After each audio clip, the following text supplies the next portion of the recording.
പേഷ്യൻസിന്റെ കാര്യങ്ങളൊക്കെ കൃത്യമായിട്ട് തന്നെ അപ്ഡേറ്റ് ചെയ്തിരിക്കുന്നു. രേഷ്മ ഒന്നോടെ നിന്നേ. അപ്പൊ എനിക്ക് എന്ത് പറ്റി? 1-2 ദിവസമായാലും ഞാൻ ശ്രദ്ധിക്കണു. ഡോക്ടറെ ഒന്ന് കാണാൻ വരാൻ നിൽക്കായിരുന്നു. എൻ്റെ 3ാമത്തെ പ്രസവം കഴിഞ്ഞപ്പോൾ തൊട്ട് ഡിസ്കിൻ്റെ ഈ ഭാഗത്ത് തൊട്ടിട്ട് നല്ല പെയിൻ ഉണ്ട് എനിക്ക്. ആദ്യത്തെ ഞാൻ കാര്യമാക്കി ഉണ്ടായിരുന്നില്ല. ഇപ്പം 2-3 ദിവസമായിട്ട് ഭയങ്കര വേദന എനിക്ക്. സയാറ്റിക്കിൻ്റെ വല്ല വേദനയാണോ ഡോക്ടറെ? ഒന്നാമതായി ഈ ഡിസ്ക് എന്ന് പറയുന്നത് ഈ ഭാഗത്ത് വരുന്ന ഒരു കാര്യമല്ല. നമ്മുടെ 2 കശേരുക്കൾക്കിടയിൽ കാണുന്ന ഒരു ഷോക്ക് അബ്സോർബൻ്റ് ആണ് ഈ ഡിസ്ക് എന്ന് പറയുന്നത്. എന്തായാലും ഞാനിപ്പോൾ ഒരു പെയിൻ മാനേജ്മെന്റ് ചെയ്തു തരാം. കാരണം അതിൽ ഒത്തിരി ബെറ്റർ ആയിക്കോളും. ഡോക്ടറെ നോക്കി റൂമിലേക്ക് കിടത്തോട്ടോ. പല സാഹചര്യങ്ങളിലും ഇത് സയാറ്റിക്ക പെയിൻ ആവണമെന്നില്ല. സാക്രോ ഇലിയേറ്റിസ് എന്ന അവസ്ഥ ഇന്ന് പൊതുവെ കണ്ടുവരുന്ന ഒന്നാണ്. ഇത് പലപ്പോഴും സയാറ്റിക്ക പെയിനായി തെറ്റിദ്ധരിക്കപ്പെടാറുണ്ട്. എന്താണ് സാക്രോ ഇലിയേറ്റിസ്?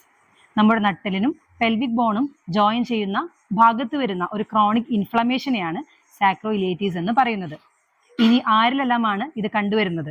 അമിതവണ്ണമുള്ളവർ, പ്രമേഹ രോഗികൾ, രക്തവാതം, സന്ധിവാതം, ആമവാതമുള്ള വ്യക്തികൾ, 3 അതിൽ കൂടുതലോ ഡെലിവറി കഴിഞ്ഞ സ്ത്രീകൾ, ഇരുന്നും നിന്നും ജോലി ചെയ്യുന്ന വ്യക്തികൾ എന്നിവരിലാണ് കൂടുതലായും ഈ രോഗാവസ്ഥ കണ്ടുവരുന്നത്. ഡോക്ടറെ ആള് റെഡി ആയിട്ടുണ്ട്. ഒരു മിനിറ്റ്.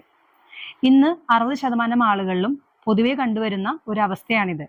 അതുകൊണ്ട് തന്നെ കൃത്യമായ രോഗനിർണയം ഇതിൽ അത്യാവശ്യമാണ്.